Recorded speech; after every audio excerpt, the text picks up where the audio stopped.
Hi guys, welcome back to my channel. ഇന്ന് വന്നിട്ടുള്ളത് ഞാൻ നല്ലൊരു പപ്പായം കൊണ്ട് തോരൻ വെച്ചിട്ടാണ് കേട്ടോ. അപ്പോൾ ഒരു അസല് തോരനാണ് കേട്ടോ ഇത്. നല്ല ടേസ്റ്റാണ് കേട്ടോ ചോറിൻ്റെ കൂടെ. പിന്നെ അധികം വേറെ കൂട്ടാനുകളൊന്നും വേണ്ട കേട്ടോ. അപ്പോൾ ധാരാളം പോഷക ഗുണങ്ങൾ അടങ്ങിയിട്ടുള്ള ഫ്രൂട്ടുകളിൽ ഒന്നാണല്ലോ ഈ പപ്പായ. ഈ ഡെയിലി പച്ചപ്പപ്പായ കഴിക്കുന്നത് നല്ലതാണെന്നാണ് കേട്ടോ പറയുന്നത്. അപ്പോൾ ഞാൻ ഇത് എങ്ങനെ ഉണ്ടാക്കുന്നത് നിങ്ങൾക്ക് പറഞ്ഞുതരാം. ആദ്യം പപ്പായൊക്കെ എടുത്തിട്ട് അതിൻ്റെ തൊലിയും കുരുവും ഒക്കെ കളഞ്ഞ് വൃത്തിയാക്കി കഴുകിയിട്ട് എടുക്കാം കേട്ടോ. എന്നിട്ട് ഞാൻ ചോപ്പറിലാണ് ഇടുന്നത് കേട്ടോ. ചോപ്പറിൽ ഇടുമ്പോൾ നല്ല ചെറിയതായിട്ട് കട്ട് ചെയ്തായിട്ട് കിട്ടും. അപ്പോൾ ഞാൻ ഇതിലാണ് ഇടുന്നത്. അല്ലെങ്കിൽ നമുക്ക് കത്തി വെച്ചിട്ട് ചെറുതായി കട്ട് ചെയ്യാം. അപ്പോൾ എന്നിട്ട് അത് ഞാൻ ഒക്കെ കട്ട് ചെയ്തെടുത്ത് ഇതുപോലെ കണ്ടോ ചെറിയ പീസായി വന്നിക്കണേ. ഇങ്ങനെ ആകാൻ വേണ്ടിയിട്ടാണ് കേട്ടോ. അപ്പോൾ ഇങ്ങനെ എടുത്തിട്ട് അപ്പോൾ 2 തവണയായിട്ട് ഞാൻ ഇതിലോട്ട് ഇട്ടുകൊടുത്തിട്ട് പപ്പായ കട്ട് ചെയ്തെടുത്തിട്ടോ. പിന്നെ വിറ്റാമിൻ സിയുടെ ഒരു കലവറയാണ് ഈ പച്ചപ്പപ്പായ എന്നാണ് പറയുന്നത് കേട്ടോ. അപ്പോൾ അധികം നിങ്ങൾ എല്ലാവരും ആഴ്ചയിൽ ഒരു ദിവസമെങ്കിലും പച്ചപ്പപ്പായ വെച്ച് കറിയോ തോരനോ എന്തെങ്കിലുമൊക്കെ ആക്കിയിട്ട് അല്ലെങ്കിൽ പഴുത്തത് കഴിക്കുക, അങ്ങനെയൊക്കെ ചെയ്യും കേട്ടോ. സംഭവം നല്ലതാണല്ലോ. അപ്പം എനിക്ക് ആദ്യമൊന്നും സംഭവം ഇഷ്ടമുണ്ടാവില്ല. ഇപ്പോൾ എങ്ങനെയൊക്കെ എന്തെങ്കിലുമൊക്കെ ആയിട്ട് ആഴ്ചയിലൊക്കെ ഒരു ദിവസം കഴിക്കാറുണ്ട്. അപ്പോൾ ഒരു പാൻ വെക്കുക. പാൻ വെച്ചിട്ട് അതിൽ നല്ല വെളിച്ചെണ്ണ ഒഴിക്കുക കേട്ടോ. വെളിച്ചെണ്ണ ഒഴിച്ചിട്ട് ചൂടാവുമ്പോൾ കടുകിട്ട് പൊട്ടിക്കുക. അതിന് ശേഷം കറിവേപ്പില ഇട്ടുകൊടുക്കാം. പിന്നെ നമ്മൾ കട്ട് ചെയ്ത് വെച്ച പപ്പായം കൂടി ഇട്ടുകൊടുത്തിട്ട് കുറച്ചായിട്ട് ഇട്ട് കൊടുക്കുക കേട്ടോ. എന്നിട്ട് അതിലോട്ട് കുറച്ച് മഞ്ഞൾപ്പൊടിയും പിന്നെ ശേഷം കുറച്ച് ഉപ്പും കൂടി ഇട്ട് കൊടുക്കാം.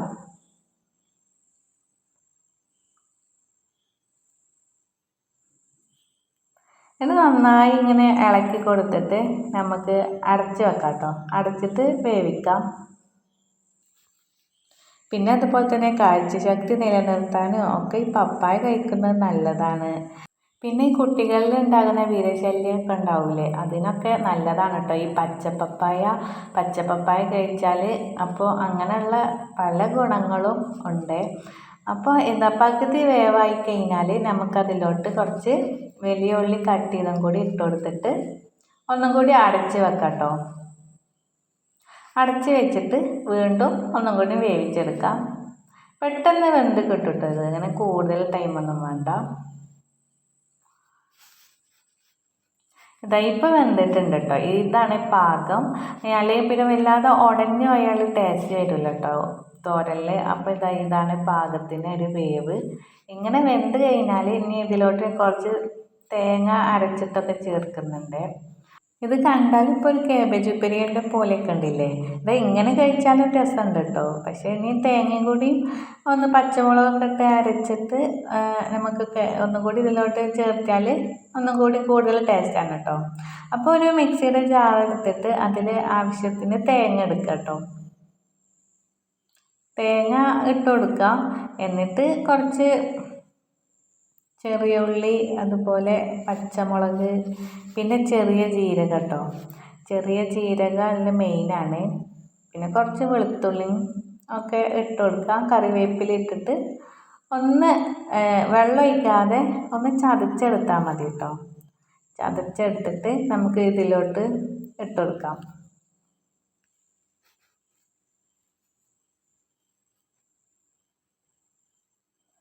ഇങ്ങനെ ആയാൽ മതി കേട്ടോ. ഇങ്ങനെ ആയിട്ട് നമുക്ക് ഈ തോരനിലേക്ക് ഇട്ട് കൊടുക്കാം. പപ്പായയിലോട്ട് ഇട്ട് കൊടുത്തിട്ട് നമുക്ക് നന്നായിട്ടൊന്ന് ഇളക്കി കൊടുക്കാം. പച്ചപ്പ് മറോളം ജസ്റ്റ് ഒന്ന് ഇളക്കി മറിച്ചെടുത്താൽ നമ്മുടെ അടിപൊളി പപ്പായ തോരന് റെഡി ആയിട്ടുണ്ട് കേട്ടോ.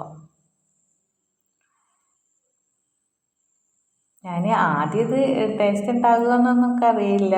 എനിക്ക് പൊതുവെ പപ്പായൊന്നും ഇഷ്ടമല്ല കേട്ടോ. അപ്പോൾ ഞാൻ ഉണ്ടാക്കി കഴിഞ്ഞപ്പോൾ നല്ല പപ്പായ എന്നൊന്നും മനസ്സിലാകുന്നില്ല കേട്ടോ. നല്ലൊരു രസമുണ്ട് കേട്ടോ സംഭവം. പിന്നെ അതുപോലെ തന്നെ പപ്പായ പരിപ്പൊക്കെ ഇട്ടിട്ട് നല്ല തേങ്ങ അരച്ച് കറി വെക്കും കേട്ടോ. അതുപോലെ ഇതൊക്കെ എനിക്ക് ഇപ്പോഴാണ് അറിയുന്നത് കേട്ടോ. ആദ്യം ഇതൊന്നും അറിയില്ലായിരുന്നു. ഞാൻ പഴുത്തത് മാത്രം കഴിക്കുക അങ്ങനെയൊക്കെ ആയിരുന്നു കേട്ടോ ഞാൻ വിചാരിച്ചിരുന്നത്. അപ്പോൾ നല്ല തോരനും തട്ടോ റെഡി ആയിട്ടുണ്ട് കേട്ടോ. കാണാൻ തന്നെ കണ്ടോ നല്ല രസമുണ്ടല്ലേ. കണ്ടോ പിന്നെ അതുപോലെ കണ്ടോ കേബേജ് ഉപ്പേരിയാന്നേ തോന്നുള്ളൂ അല്ലേ. കണ്ടോ. അപ്പോൾ എല്ലാവരും ഇതുപോലെ ഒന്ന് ട്രൈ ചെയ്ത് നോക്കും കേട്ടോ. ടേസ്റ്റ് ഉണ്ടോയെന്നൊക്കെ അറിയാമല്ലോ. അപ്പോൾ പിന്നെ കുറച്ചും കൂടി പപ്പായ ഉണ്ടായിരുന്നു കേട്ടോ. അപ്പോൾ ഞാൻ അതും കുറച്ചും കൂടി തൊലിയൊക്കെ കളഞ്ഞ് പിന്നെ നല്ല കട്ടി കുറച്ച് നീളത്തിൽ കട്ട് ചെയ്തെടുത്തിട്ടോ. അത് എന്തിനാന്ന് പറഞ്ഞാൽ ഉപ്പിലിട്ട് കഴിക്കാൻ നല്ല രസമാണ് കേട്ടോ. നമ്മൾ ക്യാരറ്റ് ബീറ്റ്റൂട്ടൊക്കെ ഉപ്പിലിട്ട് കഴിക്കൂലേ, മാങ്ങയൊക്കെ കഴിക്കുന്ന പോലെ കട്ട് ചെയ്തിട്ട് ഞാനൊരു പാത്രത്തിലിട്ടിട്ടോ. എന്നിട്ട് അതിൽ നല്ല പച്ചമുളകും ഉപ്പും പിന്നെ സുറുക്കൊക്കെ ഒഴിച്ച് വെള്ളം ഒഴിച്ചിട്ട് വെച്ചിട്ടോ. അപ്പം നമുക്ക് ഈ കുട്ടികൾക്ക് ലഞ്ച് ബോക്സിലൊക്കെ കൊടുത്തേക്കാം കേട്ടോ. കുട്ടികൾക്ക് ഭയങ്കര ഇഷ്ടപ്പെടും കേട്ടോ. നല്ല രസമാണ്.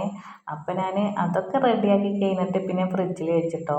2 ദിവസം കഴിഞ്ഞാൽ ഉപ്പും എരിവൊക്കെ അതിൽ പൊടിച്ചാൽ ടേസ്റ്റ് വരിക കേട്ടോ. അപ്പം ഞാനിത് ഒരു ദിവസം ഉമ്മാൻ്റെ വീട്ടിൽ പോയപ്പോൾ ഇങ്ങനെ ഒരു കുപ്പിയിലിട്ട് വെച്ച് കണ്ടപ്പോൾ ഇത് എന്താണെന്ന് എനിക്ക് ആദ്യം മനസ്സിലായില്ല കേട്ടോ. പിന്നെ പറഞ്ഞത് പപ്പായയാണ്. പപ്പായ ഇങ്ങനെ ഇടുമെന്ന് വിചാരിച്ചപ്പോഴാണ് ഞാനത് അപ്പം അറിയുന്നത് കേട്ടോ. അപ്പോൾ കഴിച്ചപ്പോൾ നല്ല രസം തോന്നി. കുട്ടികൾക്കും ഇഷ്ടമായി കേട്ടോ, എൻ്റെ മോൾക്കും ഇഷ്ടമായി.